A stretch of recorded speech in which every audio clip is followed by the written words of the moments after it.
9 a.m. in Hong Kong and the Chinese mainland, where markets are shut for the Golden Week holiday, but we're still here. Guess You're who's watching here? The China Show. I'm Yvonne Man with David and Glenn. It's quiet out there, but someone's got to do it. Our top stories today: stocks across the region, U.S. futures under pressure as Washington inches closer to a U.S. government shutdown. The White House instructing agencies to prepare contingency plans after congressional Democrats reject a Republican stopgap funding package. Also ahead, China banning new BHP iron cargoes over a pricing dispute, drawing concern from Australia's Prime Minister. And I'm Avril Hong at the Milken Institute Asia Summit in Singapore, where finance, economics, tech leaders, they're gathered right here. Stay tuned for our interviews with Macquarie Group, Asia CEO Verena and Gold Capital Partners Goodwin Gold.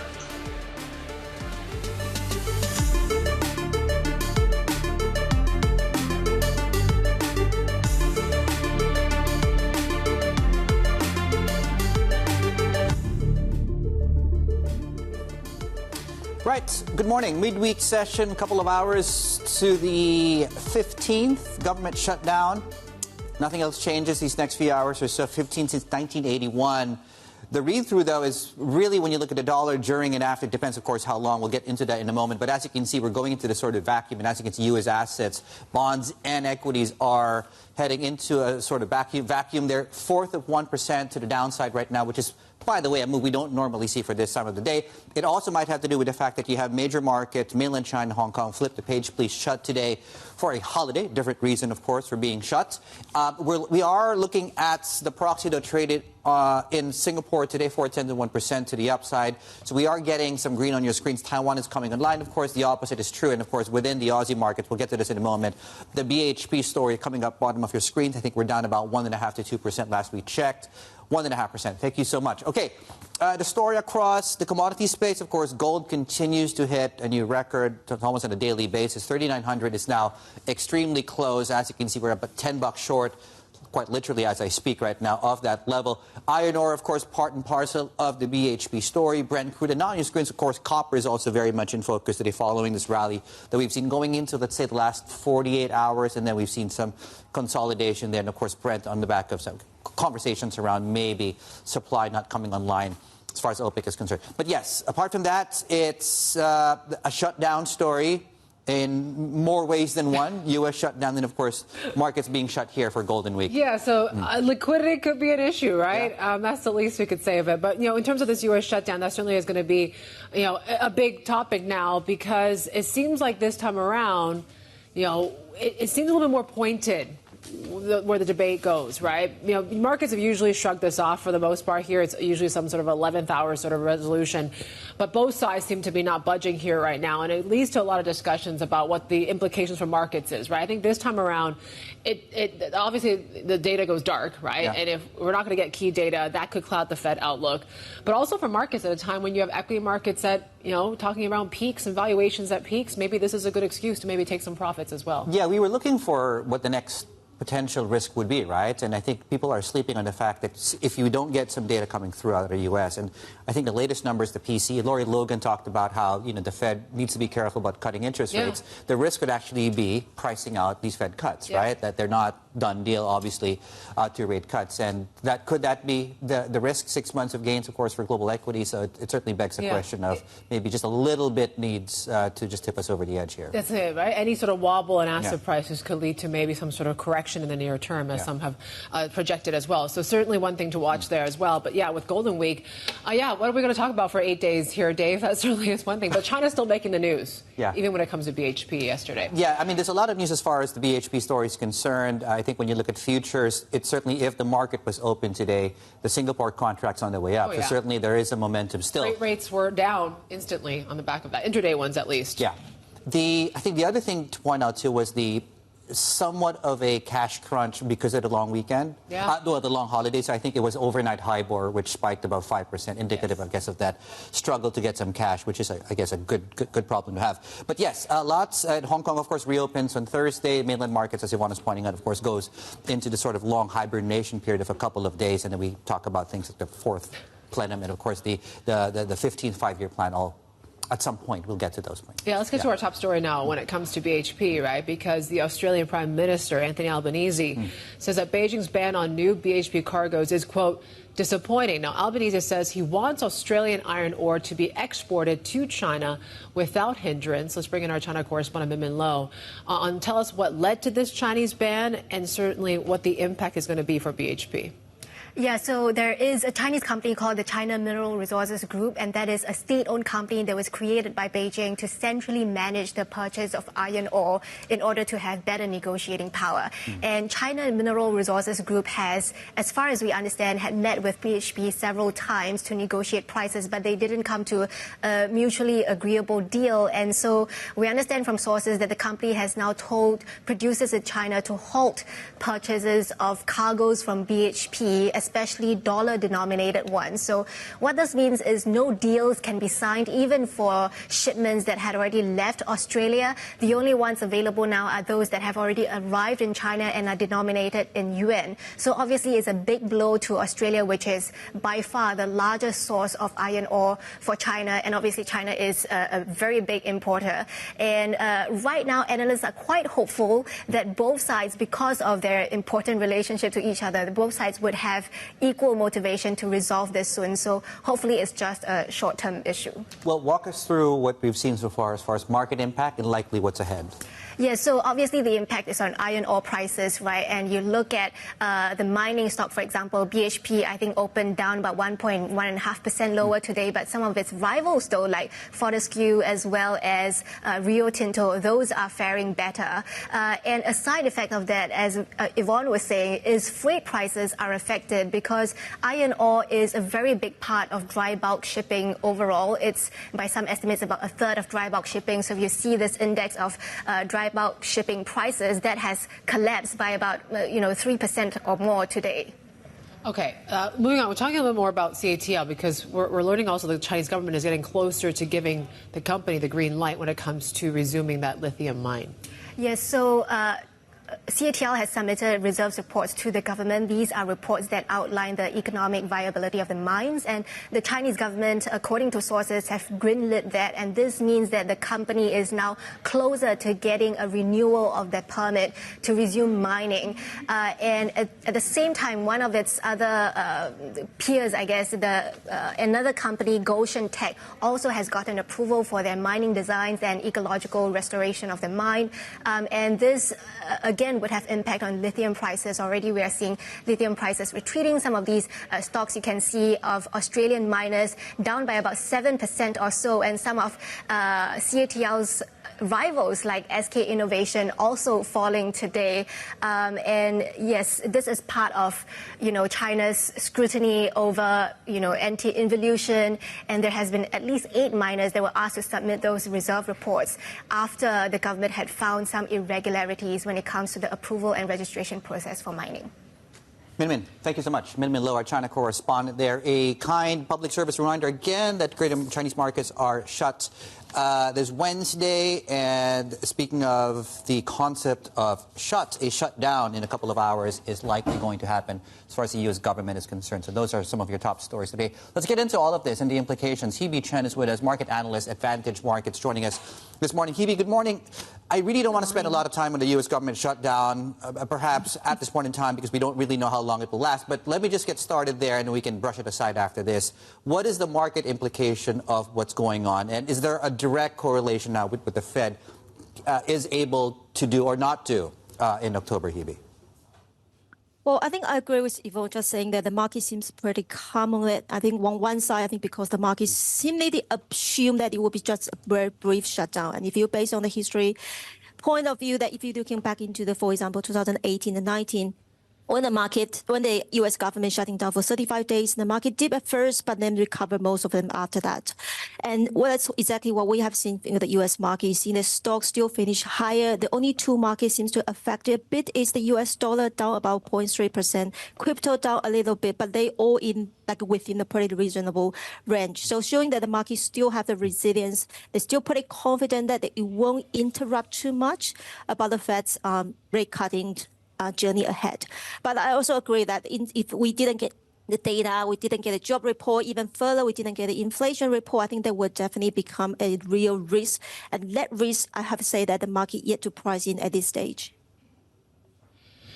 Yeah, I mean, the real risk is if the data goes dark, can the Fed still cut in October? But you're hearing from Fed officials, too, that seem quite, complicated by the whole idea of, the labor market is weakening, but, inflation has been above 2% for 4 years now. Is, these Fed rate cuts really a done deal now for the rest of the year? Well, I think it's not a done deal, definitely for me. I think especially if you're looking for the PCE, I think, Yvonne, you're right. If you're looking for the inflation data last week that we got the PCE, it is in line with expectation, but they're also showing that it's now only pretty close to a range of a target of the target for the Fed is 2.8%. It's pretty high, and it's definitely showing an early sign of a flare up. So purely from the inflation data point of view, I don't see the urgency for the Fed to cut at this stage, if not even saying for 2 cuts. And the job report you're just mentioning, yes, we do see a bit of a weakening job report for the past 2 months, but we yet to get a crystal ball about whether or not that contributed by the supply or demand. So in other words, they're probably even yet to confirm that it's really equivalent to a slowing down of the economy. So that's the reason that why the Fed have to rush to cut, right? So I think based on these 2 reasons, the inflation or the job market, I just don't think that's very solid for Fed to putting 2 rate cuts on the table as a done deal at this stage. So might that lead to people seem to be quite sanguine over the possibility. People seem convinced that the Fed is going to cut anyway. It doesn't matter if it's 2 or 3 or when it's going to be.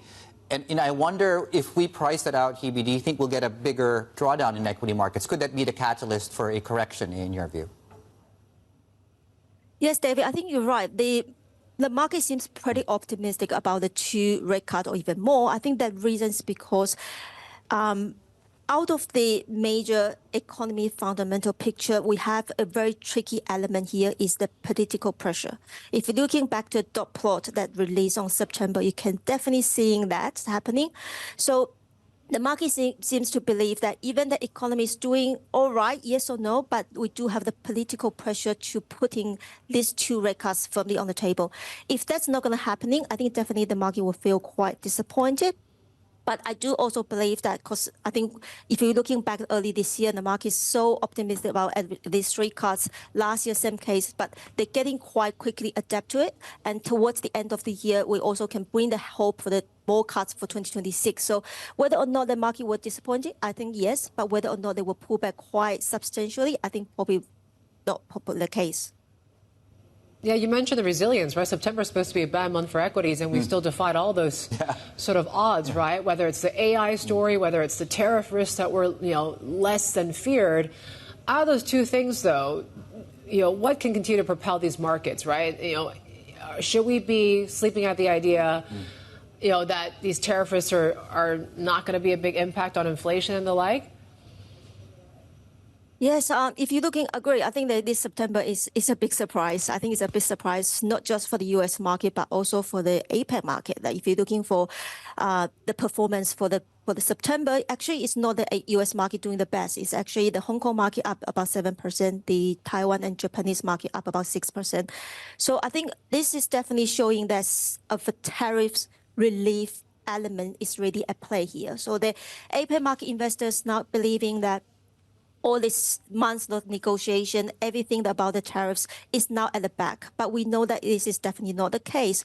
Just from last Friday to this week, we already have quite a lot of things happening from the medical trucks, the film industry, and yes, a lot of things still were happening. So I don't think it's time to putting into the show saying that it's all right now. So I think I do have question about this element here. Another element, AI, I think that's another reason that pushed the U.S. stock market that much higher.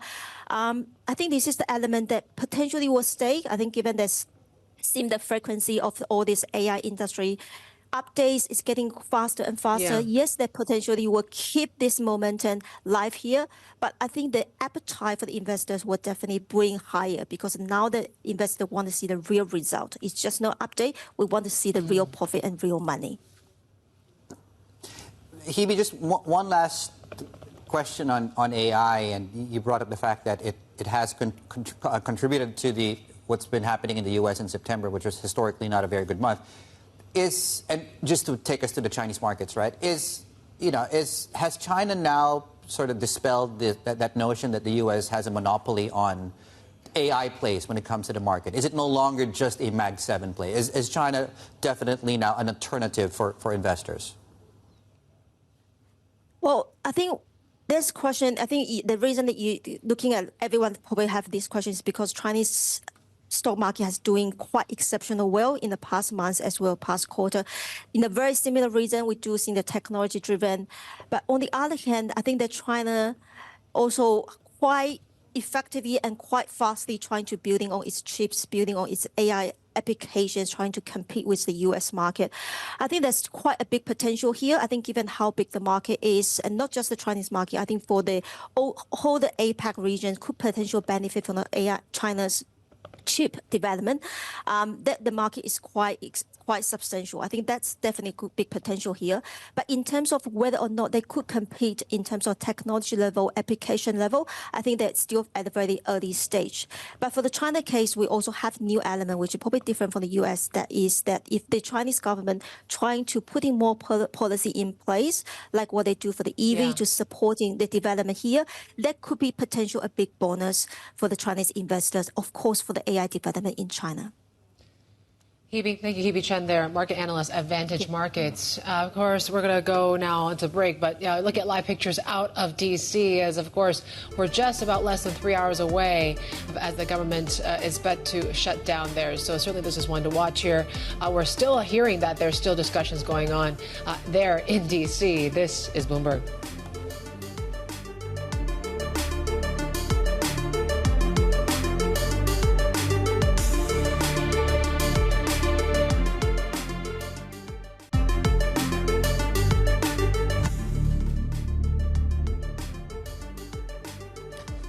Welcome back. We're counting down to this government shutdown in the U.S. Treasuries on offer, as are equities. And as you can see, VIX futures are also pushing to the upside. And these are, again, moves we don't normally see of this magnitude this time of the day. But, of course, we are headed for one of a 15th occurrence in the last 45 years or so. So it happens often, but not very, very often here. Yep, and the U.S. government looks set for that shutdown, as you say, after Democrats rejected a stopgap funding package that did not address their demands. Both sides have less than 3 hours now to reach an agreement before a federal funding deadline. And President Trump has warned federal workers could be fired if a shutdown happens. How many federal workers do you plan to lay off? Well, we made you a lot, and that's only because of the Democrats. And as you know, they wanted to be able to take care of people that have come into our country illegally, and no system can handle that. And so we're totally opposed on that. Let's bring in our senior editor, Derek Wallbank. He's with us now. And Derek, I wonder, right? So most of the time we shrug this off, investors, but it seems like there's bigger implications this time, especially when President Trump is talking about, not furloughs, but really firings. What's at stake here? Yeah, that's exactly right. Donald Trump is trying to raise the stakes of a federal funding lapse that is due to come into place in less than 3 hours. The Senate has gone home. The House wasn't even in today. A pair of dueling bills failed to get 60 votes in the Senate, and that was enough for the Office of Management and Budget to put out a notice that told federal workers to commence their shutdown plans. So barring some last-minute intervention, we are headed for a U.S. federal government shutdown beginning at midnight. I mean, some might say with that guidance out that it's already underway. But that's kind of where we're going here. Now, how long is this going to last? It's really, really hard to say. Usually these things go for a couple of days as and when they happen. The longest one just more than a month, as you can see on the screen there. So that's kind of the range here, and that's because government shutdowns start at a sort of medium intensity and get worse. Your initial things is you get signs saying that national parks are closed, and you get some disruptions to government reports that may come out, and it eventually escalates to where, members of the military who are on active duty don't get paychecks, and all of that becomes politically not viable anymore. So that's really what you're sort of watching for. I noted in one of those votes today that Democrats had 3 defections rather than 1 that they had in a prior vote. So you can already sort of see a little bit of that, kind of nervousness ticking in, but it remains unclear who the American voting public, particularly independent voters, a year off from the congressional midterms, are going to actually find fault with. We've actually seen scenarios in past times where the shutdown party looks like it lost the shutdown fight only to win the midterms the next year. It has happened before. Derek, it's in a year where Donald Trump has gotten his way most of the time. This is, of course, one of those rare instances where Chuck Schumer has used this rare window to really push back. Do you see a current path out of this? Yeah, I see 2 off-ramps for this, David, and to be really, really crude, here they are. Option 1 is that Democrats and Republicans come to some accord about health care spending money, subsidies for those on Obamacare exchanges. Those premiums are due to spike, and letters to people who are getting their health care that way should be going out even later into October. So that's going to happen really quickly. So that's a possible off-ramp there. Maybe you get a short-term thing, for a couple of days, maybe a week or 2 weeks or something, to give those negotiations a bit of time. Option 2 is somebody folds, and you just eat whatever the political consequences are of all of that. And honestly, both of those ways are ways that shutdowns have ended before. Sometimes someone just gets pie on their face politically and just eats it. Derek, thank you. Derek Waldman there, our senior editor, joining us out of San Francisco. We got plenty more ahead. This is Bloomberg.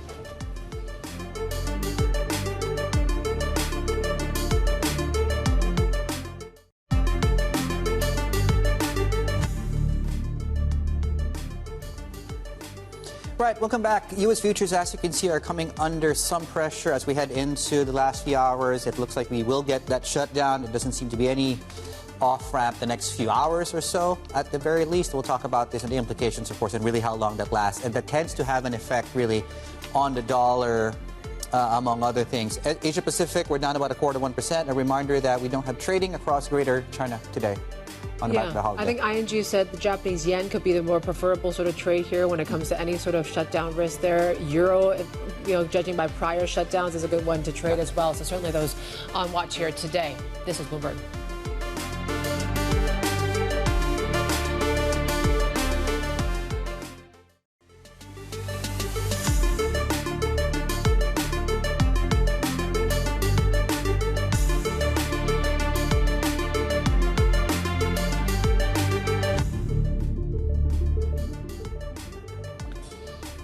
Right, welcome back. So we don't have trading across Hong Kong and Greater China today. So it's a holiday. It's time for some sun, maybe a bit of fun, maybe a bit of rest, maybe study for a test, a glass or 2 of reds. Why not? A bit more time in bed. That's our excuse, Dave. Our excuse? This show. Oh, 100%. Like, we are married to our work. That's just Yvonne and I buying a bit of time before we look at the Philippines, which opens up in a couple of seconds. U.S. government shutdown, of course. Gold continues to be in play, 3,900 as far as that's concerned. We'll get to the mining story in a moment here with the ASX and, of course, BHP down, Rio, Fortescue on the way up. Right on time, the Philippines opening up. The reason we're looking at that, 7 days of decline going into this morning. Do we get an 8th day? That is already the longest losing streak this year so far. Initial weakness, not a lot as far as the opening goes. There's a couple of things. There's a corruption scandal on flood control projects. There was a massive earthquake overnight in the central part of the country. And I believe, and I think I saw the news reports of a volcano eruption as well. So lots to contend with there. Year to date, it's now the worst performing benchmark in the Asia Pacific. We're down 9%. And of course, as far as bonds go, I think it's the worst performing in September. The currency was also the worst performing as far as Asia FX was concerned for the month of September. I mean, it's a stark contrast, right? It sticks out like a sore thumb when you're talking about the rest of the emerging markets complex, rallying for a 9th straight month, the longest winning streak we've seen since 2004. And why we're seeing these inflows is really about what we've seen in the weaker dollar environment. You have interest rate cuts that are being priced in from the Fed. So, I definitely see the contrast there. And it does open up, the Fed opens up further cuts, and I think that's something that's emerged recently from a lot of our guests. The Fed has started to cut, then it does open up the runway even further for... RBI, too, today. Close call, could be. Yes, that seems to be quite split. 15 against 25, I think. So we'll see. That's in a couple of hours from now. In the meantime, though, for more, really a deeper look at opportunities within the Asia-Pacific with that backdrop that Yvonne and I just outlined there for you, let's get back now to the Milken Institute Asia Summit in Singapore. And Avril, our colleague, is there with us with her guest. Avril. Yeah, my next guest is Verena Lim, Asia CEO of Macquarie Group. And guys, really thank you for the setup because you pick up on some of the key points that I wanted to address with Verena. Really good to see you. Thank you, Avril. I mean, they were just talking about, India, and perhaps also that is along with some of the markets in the Asia region that you seem to be more constructive or positive on. But how do you view that along with China at the moment? Okay, well, look, I would probably want to start with the fact that for Macquarie, we've been investing and operating in Asia for more than 30 years now. So we're very familiar with the overall landscape. Our job is to create a diversified portfolio. So obviously, we think there are great opportunities overall, particularly given the positive demographics in this region. If you look at some of the economies in Asia, they're one of the fastest growing economies in the world. So some of the statistics you'd be very familiar with. By 2030, 2/3 of the middle income population globally will come from this region. So when we look at each of the markets, Asia is not very homogenous. We have to really look at each country based on the maturity of their political regulatory landscape. You mentioned India. We're also very familiar with markets like Southeast Asia. So within Southeast Asia, we've invested in digital assets, energy assets, transportation assets in places like Philippines, Indonesia as well. And we've also exposed ourselves to more developed markets like Japan, Singapore, as well as Korea. And to your question about China, we've been committed to China for a very long period of time now. We've been present in that market for more than 20 years. We've got quite a lot of existing portfolio companies in data centres, in logistics, as well as water infrastructure investments today. And so we're very focused on driving value and growing those existing portfolios. Are you looking to deploy even more capital in China? Look, as mentioned, our job is to really find the best risk-adjusted return opportunities in the current environment. So I think the key thing for us is we understand and appreciate that emerging markets change rapidly. But for us, we've got people on the ground, that local capability and experience such that if there is a great opportunity to pursue, then we'll be ready to go. Okay, you cite Indonesia and the Philippines, and these are markets where you've had a long sort of history in, but they've been quite tricky to play this year as well. Like, how convicted are you on those markets? Yeah, I mean, look, this is not an overnight journey that we've been on. I think we've been really first movers into markets like Philippines as well as Indonesia. So if I take Philippines to begin with, we started investing in that market since 2012. And it took us actually 12 months, a whole 12 months before we even deployed any capital in that market. But, we saw and had quite a lot of conviction, again, on the macro dynamics, the fact that we could leverage not only our regional regional capabilities, but our global experience in infrastructure to help the Philippine government to deploy their infrastructure program at that time. And we've been quite successful there. We've deployed more than $2.5 billion of capital in that period in assets like the largest geothermal portfolio in the Philippines, we participated in their first PPP with the light rail, as well as a variety of renewable assets. To your question about Indonesia, yes, we've all seen the headlines and a lot of noise around Indonesia in recent times. And look, as I mentioned, our job is to really understand the environment that we're playing in.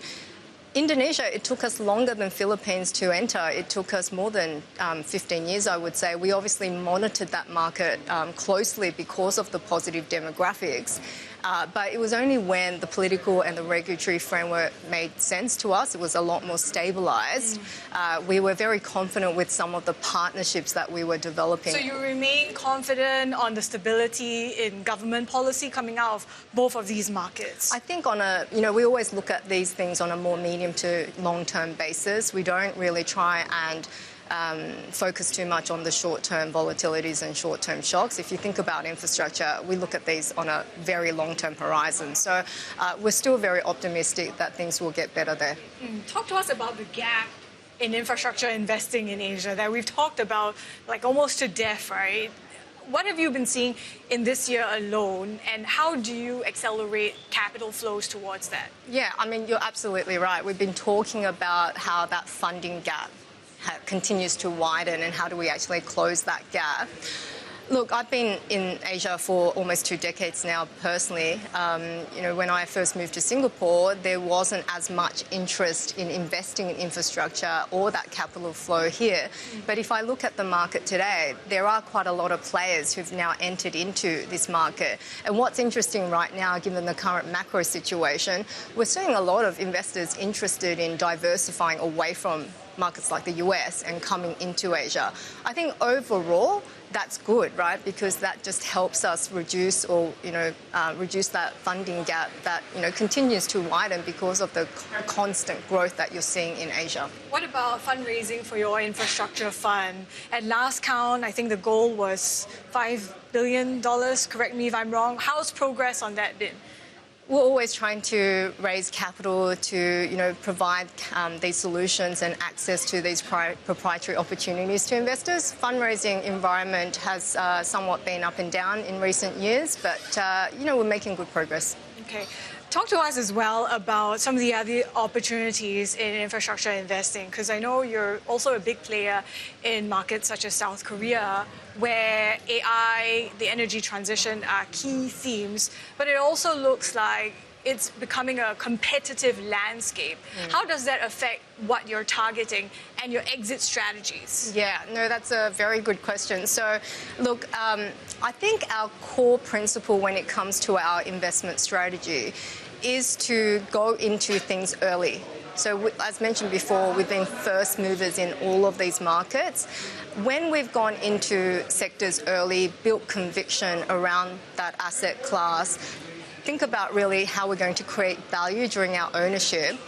It's been pretty great experience for us, and then the obvious step is how do you actually exit and maximise on the way out to the next logical buyer. The competition that you talked about and the capital flow that you talked about, I think what we're seeing is that the mix and depth of universe of buyers is much greater than what it was even 5-6 years ago. So that's really helping us run these competitive processes on divestments and really making sure we're hitting that intrinsic value on the way out for some of these assets. You talk about value. There's been bubble talk for data centers. I mean, how would you weigh out the risks? Well, I'm sure you're aware, we did have a very large hyperscale portfolio in the region called AirTrunk not long ago. We divested that asset to another investor late last year.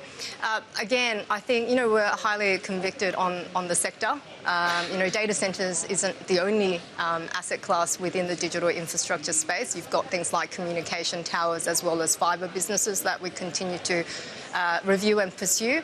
I think for for us, the reason why we divested that investment was because, again, to the point about going in early, maximising on our valuation creation plan, and then thinking about what is that next phase for that asset, created that opportunity to exit. But overall, I think, we have strong conviction in the sector. We haven't really been talking enough about developed markets in Asia, in Japan, where corporate governance has reinvigorated investor appetite for that market. Yes. What are you seeing in terms of the opportunities there, particularly for private markets? Yeah, I mean, the first thing we did was really strengthen our teams on the grounds there. I think we still believe that is critical to create these proprietary opportunities. So we've got a pretty strong, large team now on the grounds in Japan. The corporate mindset has definitely shifted, to your point about these policy changes in recent periods. They're very focused on maximising efficiency, value and productivity in that country. So, that's really led us to our first digital investment opportunity late last year, where Macquarie supported Rakuten Mobile in its growth journey. And that's been a good investment to date. And I think that will open doors for us further in Japan. Aside from growth, I have to ask you, because Macquarie is also, facing regulatory scrutiny, the shareholder revolt. There have been internal changes. How are you assessing that? What are your views on that? Look, I think obviously assessing risk is part of what we all do. So it's important that that's embedded in what we always do. Things like regulatory, political risk, government risk is something that's not new for our teams, particularly here in Asia, because if you think about how rapidly Asia has been evolving and how consistent that change has been, I think dealing with some of those risks is something that we're very familiar with. Part and parcel Absolutely. of the role, I guess. Yes. Verena, great to chat. Thank you so much. Verena Lim is Asia CEO of Macquarie Group. Guys. Great stuff, April. Thank you. And, of course, our thanks to Verena Lim there. Well, more from Milken in the next hour when we speak with Gaw Capital Partners about the investment opportunities they're seeing in this region. Goodwin Gaw joins us pretty soon. And our subscribers can turn to your terminal for more on this. TLI Vigo is the function you run for the latest updates, commentary, analysis, specifically on this ongoing event. Day one at the Milken Institute Asia Summit. April was just there, of course. We'll have more coverage on the ground a bit later on in the show. Plenty more ahead.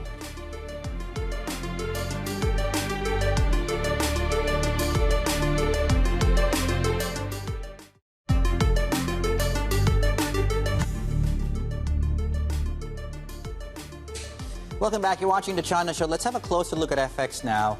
So this looming government shutdown in America is a clear risk for the dollar, adding to challenges that have already kept it under pressure this year. For more on what's going on here, David Fitterty joins us out of Singapore to just help us understand really what happens with the dollar during shutdowns. And I'm guessing it's not as straightforward as that, as those two concepts, David. Yeah, it really depends on how long is the shutdown. If you have to think about it, any shutdown should be negative for the dollar because obviously it will impact US output and growth. So the longer that goes on, the bigger the impact, and therefore you think the bigger the impact on the dollar. And that's what you've seen historically. If you go back to late 2018 into 2019, there was a 35-day shutdown, and that basically saw about a 2% decline in the dollar. So really, it's not like a 100% correlation, but you'd have to think this makes sense. Is the longer the shutdown, the bigger the economic impact, and hence the bigger drag on the dollar as it factors in that economic impact. So it's more of a grind than anything else. Obviously, as we know in these processes, everything can change very, very quickly. I mean, what has been interesting is with the equity markets being actually near the record highs, if you're a politician, you could go, well, there's no worry yet. And therefore, maybe we'll drag on these discussions. If equity markets will start selling off, then obviously I think politicians react very quickly. So ironically, because equity markets are high, it'll be interesting to see, does that tell politicians, actually, we can drag these on a bit longer than we want to? If that is the case, then history does say that that will be gradually will weigh on the dollar and push it lower. Okay, what's the best way to trade it? Is it dollar yen? Is it euro? Some even have said gold is a good hedge. What do you think is the best way to kind of hedge all this? Yeah. I think at the moment, if you look at gold is certainly a very popular way. You know, traders will say trend is your friend, and gold is definitely the bull territory at the moment. It was interesting trade overnight. In Asia, you saw it sell off towards the end of the day, and then it rallied back. So at the moment, it is certainly, as a safe haven asset, that's certainly being perceived as a very popular one. Then if you were looking at the currency space, you'd logically go with just your safe havens, which is the yen and the Swiss franc. Having said that, you look at implied volatility, say dollar yen, you know, even for 1 week implied volatility, it's indicating about a 75% chance that dollar yen trades a 2-point either way of where we are right now. So basically, let's say in the 145 to 150 handle. So it is some movement, but the market's going, you know, it's not panicking yet. Now, again, things can change, but certainly in the moment, the market's sort of going, look, we've been here before, we know this drag on. History says they always resolve at some point. So at the moment, while you could say safe haven play, the market's not, from an implied volatility perspective, not that worried that there'll be a big movements in the currency markets. Again, that can change, but for the moment, the markets are taking it relatively in the stride. But if you were to trade it for safe havens, Swiss franc or yen, from a currency perspective, would be two of the more favourite options. David, just a question. You mentioned the Swiss franc, which I'm now going to refer to the data and the survey out of BIS here, talking about how I think that for the franc, the franc really saw 1 or 2 levels up as far as settlement was concerned. It takes us into the yuan and the pound. Very close now in terms of overtaking the British currency, David. What do we know about that? Yeah, it's certainly the yuan in terms of, I think it's just over 8% of total trades have involved the yuan, according to the BIS data. Pounds down from about 12 down to 10. I mean, the dollar still dominates at around 90%. But you are seeing this gradual shift towards the yuan, getting more and more interest, being more used more and more. A key factor for it to be used more really would be the capital account needs to be opened up. I think that's a key factor. Most people would agree. But if you look back go back to June this year, the PBOC governor did lay out an idea of, look, maybe not just yuan, maybe a few other currencies, obviously the euro being the main one, nearest competitor, those will compete against the dollar moving forward and gain more traction. And it'll be interesting to see how that does play out. Obviously, nothing's going to happen over a year, but in, let's say 10 years down the line, China does have a goal of its currency being used more as a reserve status, and not necessarily that will supplant the dollar in that time, but it could certainly make inroads. The same for the euro, and same for certainly the yen as well. So it's going to be interesting. And you go back to think what Scott Bessent said earlier this year. What's the strong dollar from dollar's perspective? It's really about the dollar being the reserve currency. That's what it's going about. So as long as the dollar's involved in these transactions, that won't be a problem. If that starts to change, Scott Bessent may have some more words, shall we say. All right, David, thank you. David there, our FX strategist joining us out of Singapore. We're just getting some breaking news crossing the Bloomberg here right now when it comes to Taiwan. So it seems like the government has confirmed some earlier reports saying that trade talks with the U.S. have made some progress, and it rejects the U.S.'s request to make half of its chips locally in the U.S. So this is on the back of that story that we brought to you yesterday.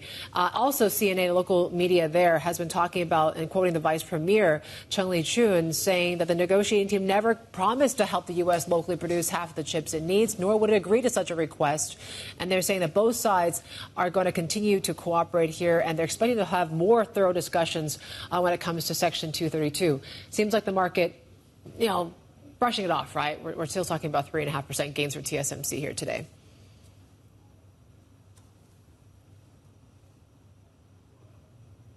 Plenty more ahead. This is Bloomberg.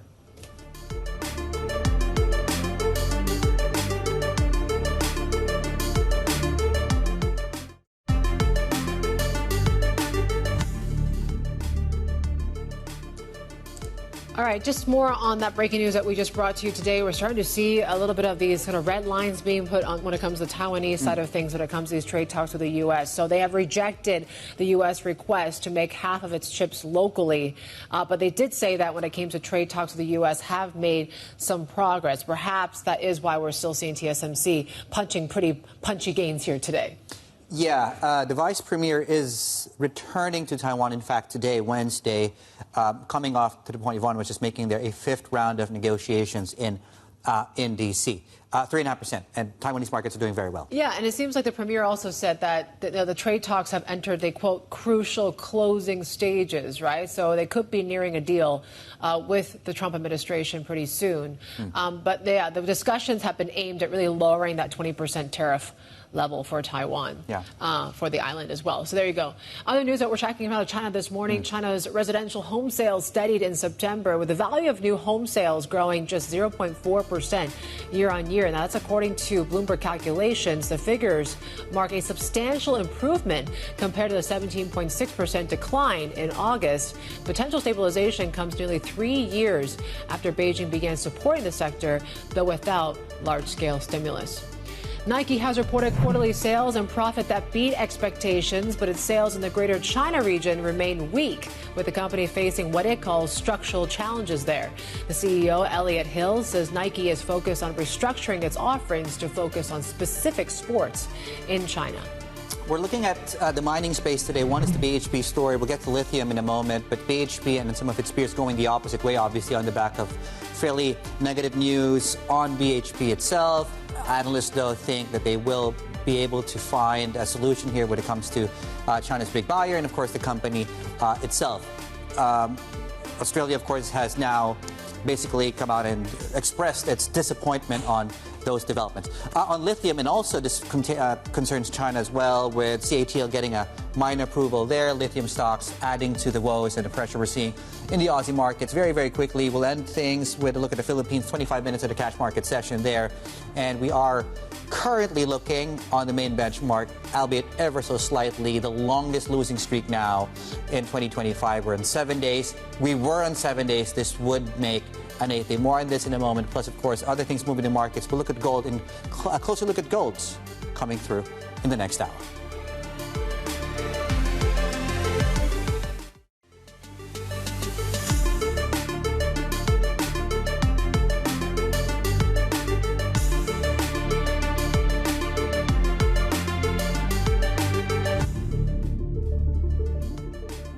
Welcome back to the China Show. Yes, mainland markets in Hong Kong are shut, but we're still calling it the China Show, right? Because, you know, branding purposes. Lots to talk about still, right? The BHP story certainly has a China angle to it. 100%. The whole gold story as well. We take a look at how that blockbuster Zijin Gold IPO went yesterday as well. So Asia Pacific, though, we're starting off the new quarter slightly on the back foot here today. We're down about a third of 1%. I think Japan sort of dragging things down a little bit lower here this morning, Dave. But yeah, it's pretty quiet out there, of course, as we count down to this looming government shutdown in the U.S. Yeah, you know, the lack of liquidity and some of the markets being shut might be adding to the fact that you are getting some larger than usual price moves in U.S. assets, notwithstanding, of course, there is a big story that we're approaching there in terms of the shutdown in exactly 2 hours from now as I speak.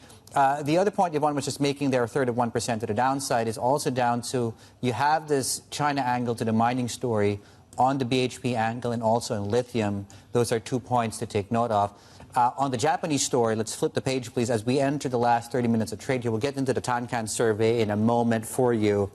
But when you look at a flatter curve, you look at declines across the main benchmarks, they're following what's really been, it was a terrific month and quarter for risk assets right now. A flatter curve, a lower yield curve might mean you need some money being taken off the table as far as the banks go. That's exactly what we're seeing today. Japanese banks, flip the page, please. Have a look at that.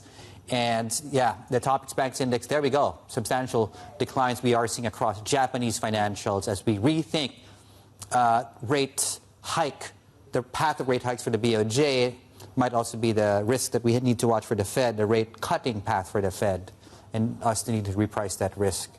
As it doesn't seem, well, we're kind of hoping, if you are in the camp that thinks the Fed should not be cutting interest rates yet, might the absence of data support your view? Or if the data comes out, might it actually support the view that they should not be cutting rates? At least it clouds the outlook, right? Of an already very complicated picture for the Fed, right? When you have lingering inflation pressures and a labor market that continues to see deterioration. So that certainly is one thing to watch. If once we get into the kind of the data going dark, that could be at stake for a lot of the market implications that's concerned, right? So let's talk a little bit more about what's going on in D.C., right? The U.S. government looks set for that shutdown after Democrats rejected a stopgap funding package that did not address their demands. Both sides have less than an hour now to reach, 2 hours now to reach an agreement before a federal funding deadline. Let's bring in here President Trump. He's been talking about it and really warning that federal workers could be fired if a shutdown happens.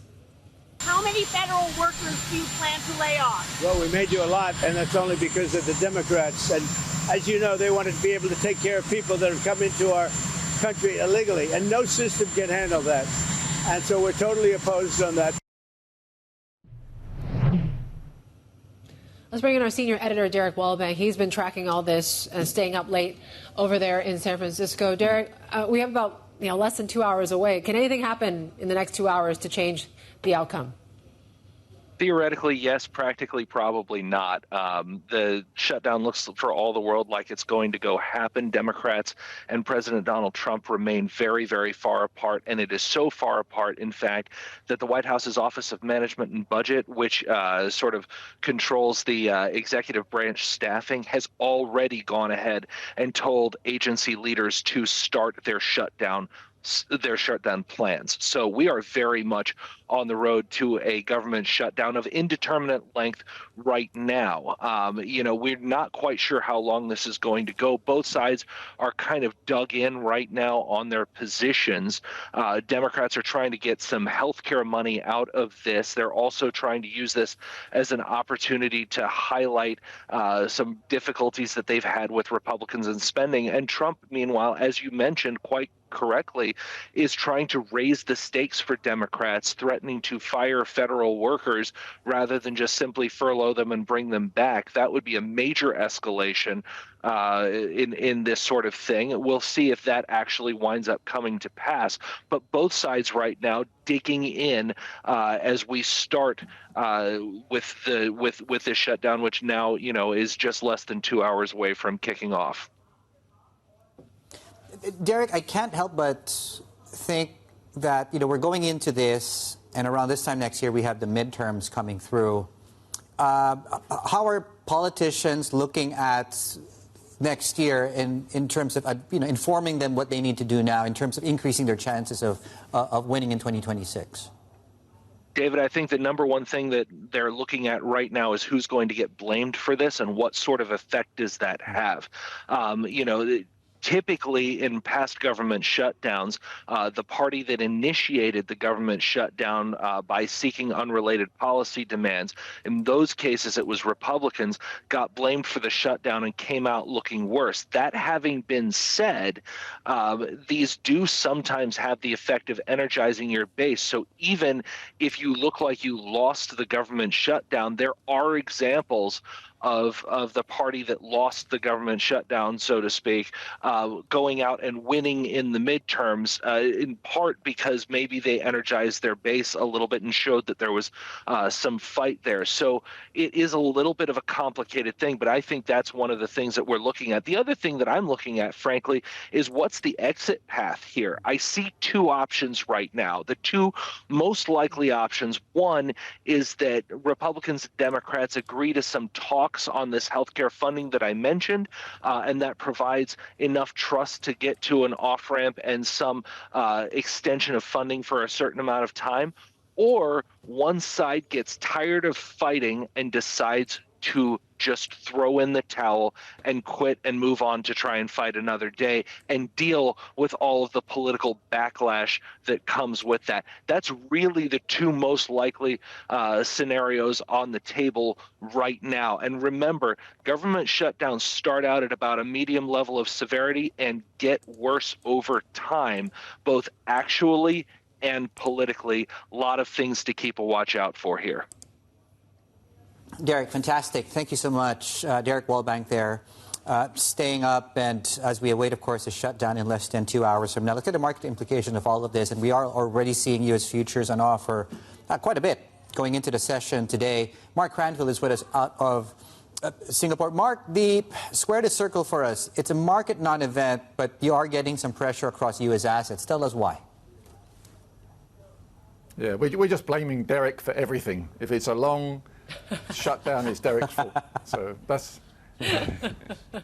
But seriously, the longer the shutdown goes on, the worse it's going to be for the US dollar. I mean, the cleanest, from a macro trader's point of view, the clearest expression they will have about an American shutdown would be that they would be shorting the US dollar. So you could expect that to go quite a bit further, because the implications, obviously, the longer it takes, the worse it's going to be for the US economy.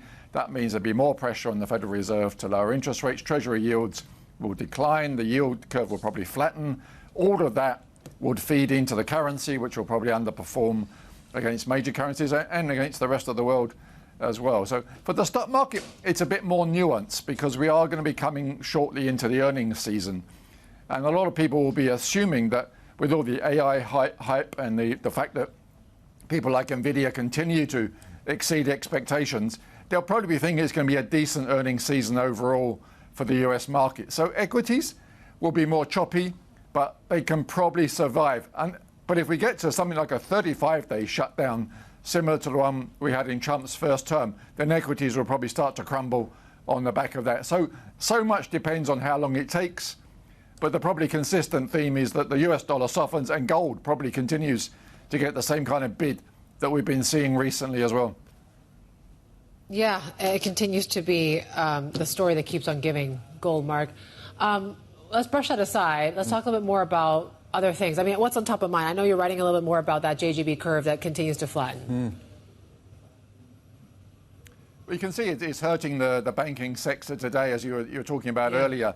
So it's a double whammy really here. So the fact that we're getting closer to a Bank of Japan interest rate hike, but they've compounded the issue for the banking sector by overnight. They announced the Bank of Japan will be reducing purchases of bonds in the shorter end of the curve, but maintaining purchases at the very long end of the curve. Now, the implication for that is that you get flattening, which is not good for the bank earnings point of view, especially as they will be reducing purchases the most in the sort of the 1 to 10 year sector, and that's really not very good from the curve point of view. So not only is the curve would have been flattening anyway because of the BOJ hike, which is now very likely thanks to the Tenkan report, but the fact that BOJ is going to amp up the reasons for that as well, that's not very good for the financial sector. And you've got the largest bank in Japan is about to reported to be putting a pretty big stake into an Indian finance company. Now,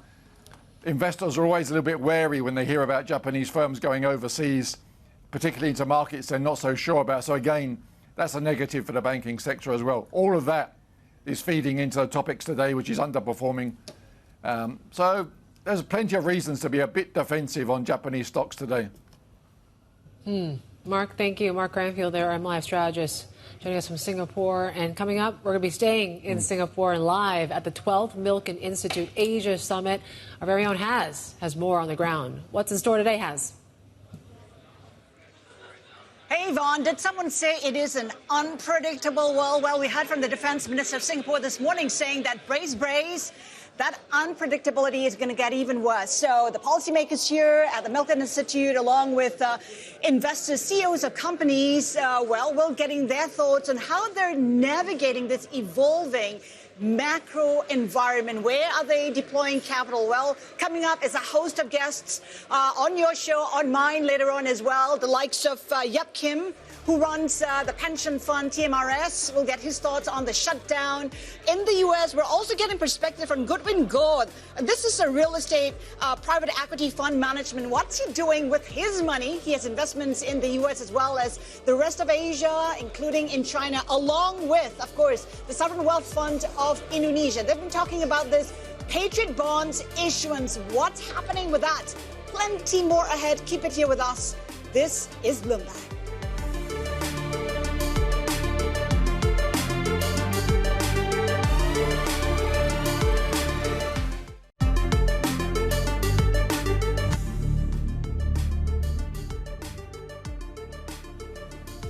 All right. As we were talking about in the break, there you go. gold hitting on the record, as of course we're just about, less than 2 hours away from this U.S. government shutdown. So it seems like there's plenty of reasons to continue the story here. The government shutdown is just one factor, right? You talk about central bank buying, you talk about weaker dollar, I mean, all these sort of factors continue to see gold on a record run, Dave. Yeah, in fact, let's bring in Sybil Gross, of course, out of Oz with us, our Asia Metals and Mining reporter, to really underscore how busy she's been on the back of this coverage on gold. And we'll talk about, because it's also been a big week as far as listings go with Zijin Gold this week, which we'll get to in a moment. But yeah, what are you hearing from the markets these days on U.S. shutdown and where gold prices are? Yeah, David, look, you're right. I can't remember a time when I've been busier on this beat covering gold. And, I think, we heard David Fidity talking earlier about the impacts of potential US shutdown on the dollar in terms of pressuring the dollar. And obviously a weaker dollar is positive for gold because it's priced in US dollars. So I think it's hard to come by any sort of bearish headwind for gold at the moment. These things, it seems like every development at the top of the news cycle every day is something that is bullish for gold, right? Like right now it's this potential US shutdown, but, in the background, we've got concerns about the Fed's independence, we've got central bank buying. And if you look at, investors and what they're doing with gold, we're seeing huge inflows into gold-backed ETFs. September was the biggest month of inflows that we've seen in more than 3 years. And, even on the small pullbacks, we had a small pullback yesterday after it hit a record in the Asia hours in the morning, and it pulled back later on in the day just to rally even higher later in the day. So, you're seeing, on the small pullbacks, you're seeing investors jump in to take an opportunity there, and the gold price just rallies higher. It's hard to see gold losing steam at this point in time. Yeah, and Zijin Gold is case in point a key beneficiary of it, right? I mean, what an entrance yesterday with that 60% plus gain here in Hong Kong, and it really has brought, in terms of share sales of some of these gold miners, to a record high. And it's a great story you wrote about how it's really widened the whole investable universe for a lot of investors out there. Why are investors suddenly interested in gold miners again? Yeah, I mean, it's a great time to be a gold miner, isn't it? Look, I think predominantly this interest in gold miners is really the fact that, almost nothing's hotter than gold at the moment. And if you buy the miners, of course, it's sort of a leveraged bet on the gold price. Plus, holding the miners gives you a little bit of return, whereas gold as a hard asset doesn't yield anything. So I think, there has been a real shift in terms of investors or the appeal for investors in gold miners. Whereas before, they haven't had a great history. They, really for years haven't been able to get their costs under control. But right now, the gold price is going up much, much faster than costs are. So they're actually they're printing money at the moment. And, we think of gold, sort of as a financial asset, as a currency, but it's also a commodity. And we've got strong demand very clearly on the one side, but supply, isn't really matching, responding to this increase in demand. We've got declining reserves, deposits are harder to find and more expensive to develop. So, it makes sense right now to look at the gold miners as, the companies that dig this stuff up out of the ground and see a really, really a great opportunity in the miners.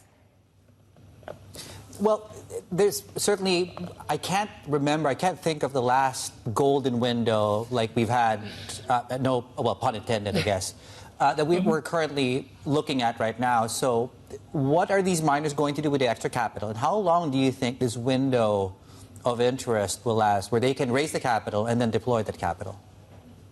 Yeah, I mean, it's a good question, right? Because I can't really remember, at least in my time of covering gold, a time when, miners have had these kinds of options available to them, given that they have so much extra capital and they've got healthy balance sheets at the moment.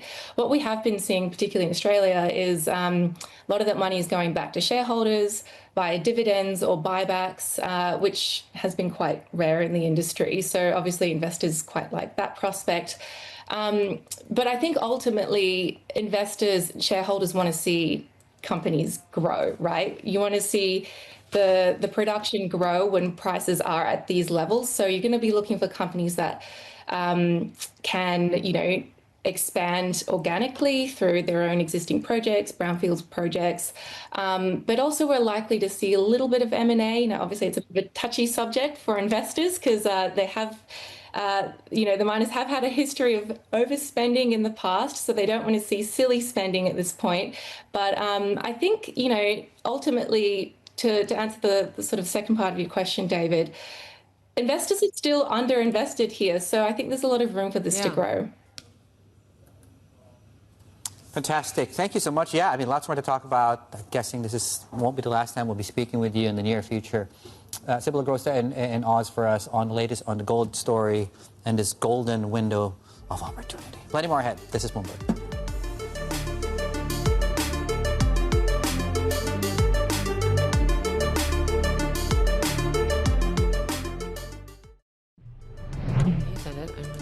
Right, welcome back. Dollar yen, as you can see, roundabouts, and we are about to enter the stronger side of the cutoff today. A couple of things in Japan, of course. You had these conversations around the yield curve. We'll get to that later. Tankan survey was also out. Within that, of course, the data set, large manufacturers, guidance on inflation, 2.2% in the next year or so. And it's according, of course, to that latest BOJ report. Bloomberg Economics thinks that the data suggests that exporters are brushing off higher U.S. tariffs. Our economist Taro Kimura is with us right now to help us unpack the latest Tankan survey, what it means for the BOJ. Taro, just what caught your eye here among the many things that is included in this Tankan report? There are many things reported in Tankan, but all in all, in a nutshell, it says the economy is solid, financial condition is still accommodative, and it's telling that it's really safe for the Bank of Japan to pair stimulus just if they are keen to do it just for 25 basis points. So, as you mentioned, the business sentiment very solid despite elevated U.S. tariffs, and we see recovery in auto sectors, which is positive because Japan was able to lower the auto sectoral tariff from 25 to 15%. That was a positive factor, as well as the service sector also stay at a very solid 34. And what's more, as you mentioned, the inflation expectation gauges, I think the BOJ is watching it very closely because it's a very important indicator for the private inflation expectation. And there's a longer one, the 5 years for all businesses. They expect they expect a higher inflation in 5 years' time. It picked up 2.4% from 2.3%, well above Japan BOJ's 2% target, which is significant. Capex figures are surprisingly strong as well. So all in all, I think in a vacuum, it tells BOJ to hiking the next meeting. We're taking a lot of JGBs, Taro, after this announcement from the BOJ that they're going to be scaling back their purchases of super long bonds. Obviously, they're trying to avoid some of the volatility that we saw just a few months ago. But how should we interpret this move? So we continue to see the flattening of this JGB curve now. Right. So it underscores that the Bank of Japan, of course, there are many uncertainties like U.S. policies or market jolts, particularly for Japan's super long yields. But they keep their postures that we're going to normalize through the excessive monetary easing, and we're going to be a normal central bank. That's what's also we were able to check back in the September's meeting when they decided to announce the selling of ETFs and J-REITs, as well as Ueda's communication was also hawkish. So I think after some turmoil because of the Trump tariff, I think the BOJ has recalibrated itself that, they see solid domestic market economy and keep going for its stimulus pairing and policy normalization, including the JGB purchases.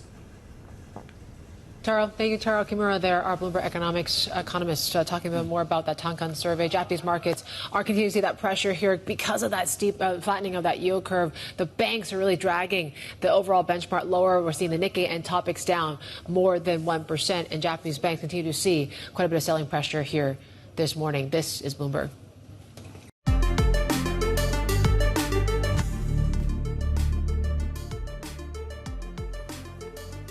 Right, welcome back. Annabelle is just joining us here to talk about this Taiwan story. And she just asked if I got a haircut. I did just get a haircut last week. We can keep that off the airways, Dave. Your hair is always topic of discussion, though, I have to say. Yeah, well, it brings up a lot of comments. As much as if bananas, because I actually found a banana peel that I thought he disposed of earlier in the wardrobe room. Sorry. Where? What? So you see a random banana peel on the floor I and you either think associated about it with you, and you created that connection. He anyway. actually did. Yeah. There are a few people in the office. Not bananas. We are talking chips, and certainly the big change came through, I think, in the last 40 minutes or so. Chip-related stocks are coming through on your screens very shortly. You have reports out of Taipei, reports saying that Taipei has rejected a U.S. request. We talked about this time yesterday, to make or move half its semiconductor capacity maybe to the U.S. For more on this, we talked about it. Annabelle is here with us on set to help us understand the context and what exactly we learned in the last hour or so. Yeah, so this is reporting from Taiwan's semi-official agency, CNA. And so we know that there's been a Taiwan contingency in Washington over the past several days, really, since last week. But it is quoting Taiwan's Vice Premier, Cheng Li-chun, who's just touched down in Taipei in the last hour or so. And it seems like she did a media briefing, essentially, with reporters on the ground there. So what we got out of that was essentially a response to, as you said, that story we were discussing yesterday. The U.S. Commerce Secretary, Howard Lutnick, went on News Nation, which is a cable news network in the U.S., to make quite a bold request, really. I mean, the U.S. is saying they want half of their semiconductor needs or their demand made locally in the States. And so they're really putting that pressure on Taiwan and linking it very much to Taiwan's national security as well, their security of the island, essentially, as a way that it can essentially stave off any sort of eventual invasion from China by force if necessary. But the Vice Premier Cheng has essentially rejected this idea outright today and said that this is something that they never made a commitment to manufacture 50-50 chips in Taiwan and the States. The issue actually wasn't discussed this time, she said, in those trade talks, and such agreements, or such conditions rather, would never be agreed to either. And it was only yesterday we heard from the premier, right, saying that they're close to some sort of trade deal. Yeah, exactly. So we sort of had a little bit of optimism, I guess, going into the end of the day yesterday, essentially, from the Taiwan premier, exactly, Cho Jung-tai, talking about this, saying that they've entered these crucial closing stages. And essentially, this is the whole point of the Taiwan contingency heading to Washington, because they're facing this 20% tariff that's been imposed by the Trump administration. They certainly want some concessions. They want a little bit more clarity around what's going to happen with semiconductors, especially when you've got things like Howard Lutnick is saying. But they also are looking at their peers in the region, Japan and South Korea as well, and looking at the treatment they're getting. So, yes, that was sort of what we heard, but certainly a very strong pushback this morning, even though the Vice Premier Chung did flag some progress they've made in other areas. All right, Belle. Thank you, Annabelle Jewelers there with the latest when it comes to Taiwan. Let's get back to our coverage of the Milken Institute Asia Summit in Singapore. Haz is standing by with our next guest. Hey, Haz. Hey, Yvonne, we've been talking about how, China's markets are red hot, but when you take a look at the economy, there's signs of easing, right? We see this in the export numbers, and when you take a look at the property sector, they say still in a crisis, despite the fact that it started back in 2021. Let's get insights, perspective on how it's all shaping out. How do we square that? Joining us, Goodwin Gore, Chairman, Managing Principal, and Co-founder at Gore Capital Partners. Goodwin, good to have you with us. Square this for us. How is it looking when it comes to the Chinese space? I mean, are you seeing an evolution in the economy? Linda, thank you for having me. Well, as we all know, China has been correcting the real estate market for quite some time to prevent an all-out bubble. They have largely succeeded in that, but obviously that's actually not putting any confidence in consumers' head, which is why China's savings rate in the banks, consumer savings rate in the bank is record high. So that means a lot of unspent capital, which the government wants to unleash. So it's unlikely they want to reflate the property sector like they did, because it took a lot of work to deflate them, to prevent an all-out correction. With that in mind, you have seen the government actually increasingly in China pushing the investors, or pushing investors on the sideline or consumers to actually buy stocks, which is indirectly benefiting China economy by saying, hey, stock is good, it's a new wealth, it's a new storage of wealth, rather than just purely relying on real estate, historically the Chinese mindset. And that's going to indirectly and directly benefit Hong Kong in particular. right? Hong Kong is the stock market for China to the world to China, one of the three money center, and happens to be a tax haven together. When you clip that together, I think Hong Kong is in a pretty bright place. China real estate is still going to be tough, unlikely to see a lot of recovery anytime soon, but Hong Kong is probably at a pretty interesting pivot point. So this could trickle down to Hong Kong's property sector. I mean, we've seen the likes of Baba, for instance, right? The stocks have gone pretty much gangbusters. Is that translating to perhaps Baba buying more space in Hong Kong? I think it's a trickle down, right? Historically, we've always seen China wanted to create some internal competition with Shanghai and Hong Kong fighting to be the financial hub of China. It's now increasingly clear. You talk to any of the animal spirit entrepreneurs in China, when they want to list a company when it's ready, it's Hong Kong. It's not London, it's not New York, it's largely Hong Kong, right? With that in mind, it's benefiting Hong Kong with the stock market being more buoyant already. When the stock market in Hong Kong is more buoyant, Hong Kong savers will feel better about money in the pocket with the stock market that almost always go back into the property sector. First in residential real estate. You have already seen the residential sector in Hong Kong reaching the bottom with volume stabilized and going up, prices starting to stabilize on an uptick. And the Alibaba real estate purchase is a good sign to say, hey, companies like Alibaba and a few others that we know are in line pretty soon to announce something in our Hong Kong market. It's where they're planting a flag. And this is probably not coincidental with some kind of central government backing to say Hong Kong is a place for China to do business with the world and the world to do business with China. So is Gore Capital capitalizing on that? We are, right? A couple months ago, we did a trade where I thought, with AI taking away jobs potentially, but would shareholders or large companies' bosses having more time on their hand, more profits likely on companies using AI, a confluence of factors means more wealth to the top, but that means it's translating to more time also. That means luxury residential will be the first to reflate in Hong Kong most likely. But how do you play that? So we actually made a significant strategic investment into CSI, a medium-sized luxury and local developer to allow us to go back into the luxury residential sector in a scale fashion. Right, that was the first trade. I am very bullish actually on Hong Kong over the next 12 to 18 months. I think a lot of the stories are pointing, a lot of the factors, trends are all pointing it for reflation or a correction on the upside, or a pivot, I would say. And I think a telltale sign is how much traffic there has been in Hong Kong last couple of months now. We're almost always running late for meetings. So if you're optimistic about the next 12 to 18 months, how much money are you willing to deploy? How much of your fund are you willing to deploy? Oh, I think we are still deploying our Pan-Asia Fund 7. I would say anything that's earmarked for Greater China or probably earmarked for anything outside of Japan are all going to be Hong Kong. Because even from fund flows point of view, we're seeing investors asking more and more about China, second largest economy, mostly because everyone is over-invested in U.S. or U.S. dollar assets for that matter. They have to diversify. And part of the diversification have to look at China as the second largest economy in the world. And when you look at China, and if you're a new investor going to China, Hong Kong is going to be a much easier place of entry, and it happens to be at a cyclical low at this point. So it is a way to diversify, but when you take a look at risks, is there further argument that you should be pulling your funds out of the U.S.? I mean, take a look at what's happening today. We're looking at a government shutdown. There's more and more risk in investing your money in the U.S. U.S. is still the innovation hub of the world, right? Everything that's new, generation changing, paradigm shift is coming out of U.S. So you can't ignore U.S., but you can no longer be solely reliant on U.S.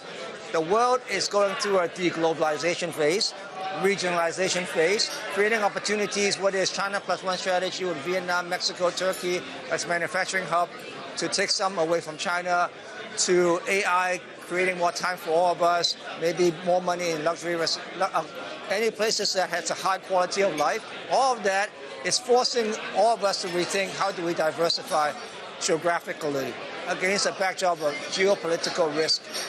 And it's just smart business to be able to think about diversifying. And increasingly, Asia looks attractive. It is not just about Hong Kong or China. It's also perhaps about Japan. Absolutely. Japan has been on a tear. And with the reform starting to push through, a lot of the zombie stock market company or activist investors pushing companies to use the balance sheet more efficiently, it's creating a lot of opportunities for private equity and indirectly real estate private equity also. Do you see risks, given that we have some uncertainty in the political situation, some uncertainty in the leadership in the country? Risk in where? In Japan. There is some risk, but it's still a very large economy dominated by Japanese companies, not necessarily working for shareholders' interests in mind historically, right? They didn't have to do it with the Keiretsu system or the cross-holding, but that mindset is changing. So absolutely there are risks, but the risks are tolerable or can be calculated against the reward. Being such a large economy, being so much inefficiency that you can create, that means it's creating a lot of value-add opportunities. So that should more than offset some of the political uncertainty you have to deal with. If anything, some of the political uncertainty or the risk creates opportunities. If everything is too rosy, it's going to be too much capital, chasing too few deals. In terms of how you're allocating your funds, what's changed in the last 12 months? Have you made any shifts, dramatic shifts in how you're allocating your fund? I think last couple of years, per se, we have been investing a lot more as a private credit player, a structured credit, than as an equity investor, because you get almost the same reward for being in a less risky piece of the capital stack, helping banks reduce their risk exposure and so on and so forth. I think that's starting to shift in the last 3 months, in particular with Japan. We feel we can be on the offensive mode. We have had a few nice exits, and we have had actually a few nice wins in terms of iconic assets that we didn't think we could get. So that's a good start. And Hong Kong in particular, I think last 3 to 6 months, it's becoming more clear to us that I feel it's a home turf. It's a place we understand. And these signals means, I always say the best defense is actually offense. Right? This is the time that we have to play offense again. Hong Kong is probably the right spot to double down and increase our presence in Hong Kong. So that's it is an inflection point right now, would you say? I feel it's absolutely an inflection point. I hope not everyone will agree, because otherwise there might be too much competition to come. Goodwin, always a pleasure to have you with us. Goodwin Gore, Chairman, Managing Principal, and Co-founder at Gore Capital Partners. Dave, it is a very noisy situation where we are. Handing it back to you. Yeah, okay, let me save you from the noise there. And of course, we'll head back to Linda in a moment at a Milken Institute Asia Summit, the 12-1, of course, where we have a lot of coverage coming through in the next hour. It has a show. And as you can see on your screen, some conversations coming up at those times in the next hour of Bloomberg Television. Right, plenty more ahead. This is the China Show.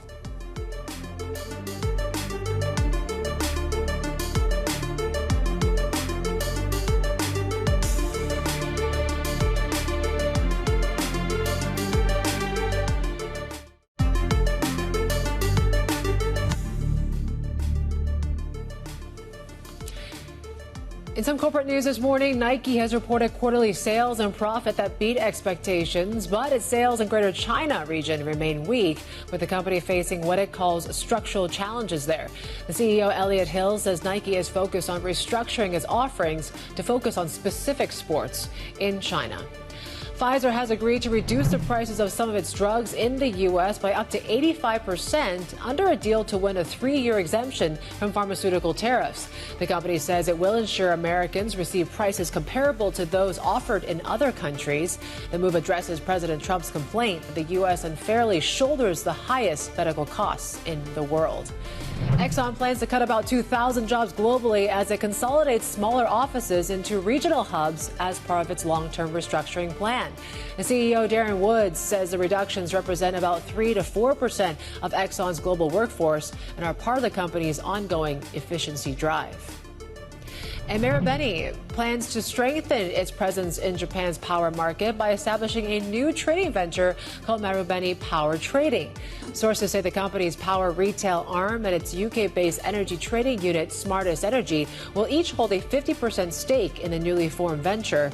The joint venture will trade spot power and futures as well as fuel futures products. Let's turn our attention now to Japan and active investing. It's really the topic of today's Big Take, where you have active investors on the rise in Japan, with Yoshiaki Murakami leading the charge there. You have a look at the data we've compiled here at Bloomberg. We've seen 146 campaigns. That's a record. That's a pickup from in the last year, so that's twice the number from 4 years back. Lisa Du, our Bloomberg finance and investing reporter, is here to take us through what's going on and the trends we're seeing there. Lisa, why don't we start with Murakami? Why is Murakami so influential? Yes, hi, Dave. Of course, Yoshiaki Murakami is a very well-known, very controversial Japanese investor. Kind of has this reputation for very aggressive tactics, being very demanding of companies that he invests in, but also just how profitable his investments have been. And he's Japanese, but he's now based in Singapore. And Murakami's background was really that he started his career as a Japanese government bureaucrat. This is a job that really only went to the most elite and the smartest people. And then in the late 90s, early 2000s, he left that job to start his own activist fund. And, this is just, taking large stakes in companies, asking them for more buybacks and issue more dividends, things that seem pretty standard these days, but back then was extremely controversial in a very conservative corporate Japan. And he became even more infamous because in 2006, he was arrested and charged with insider trading. Some of these charges were overturned on appeal, but, he took a break from investing, and about 10 years ago, picked it up again, and in the last 5 years has really ratcheted up his pace of Japan investments. He now invests as a family office, and, from our calculations, they have over $3 billion in holdings across dozens of Japanese companies. Of course, so wherever, if you're looking at Japan, really Murakami is kind of unavoidable. Unavoidable, and what a comeback, as you highlighted there, Lisa. So what does this, success from Murakami really signal about Japan now?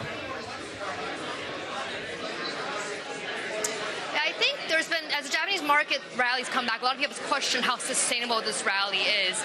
And I think kind of Murakami, basically what he was rallying for 20 years ago, with kind of having companies be more beholden to shareholders, paying more attention to them, that is now becoming more mainstream in Japan. And I think it shows that some of these changes are probably going to be more sticky and maybe turn around for the long term. And again, with Murakami, one part of his influence also been because he's been around for so long. One analyst we spoke to called him the grandfather of Japanese active investing. He's also had influence over a lot of other active investors. One of the most famous ones being Ifissimo. The two guys that started that fund worked for him. They were really influential in the buyout of Toshiba about a couple of years ago.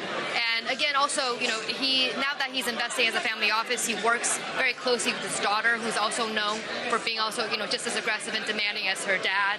And so even, as we go on looking forward, I think it won't just be Murakami himself, but the family itself will continue to be quite influential in Japanese activist investing going forward.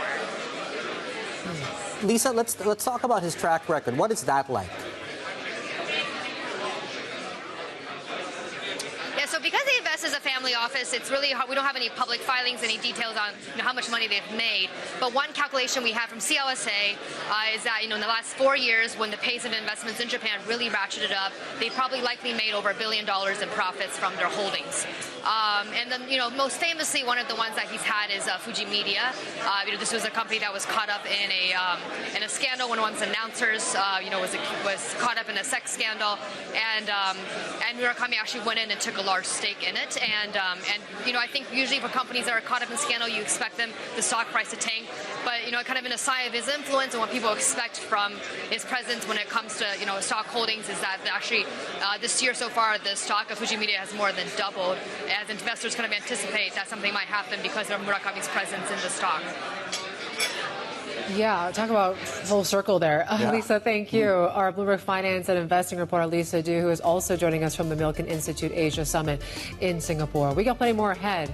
This is Bloomberg.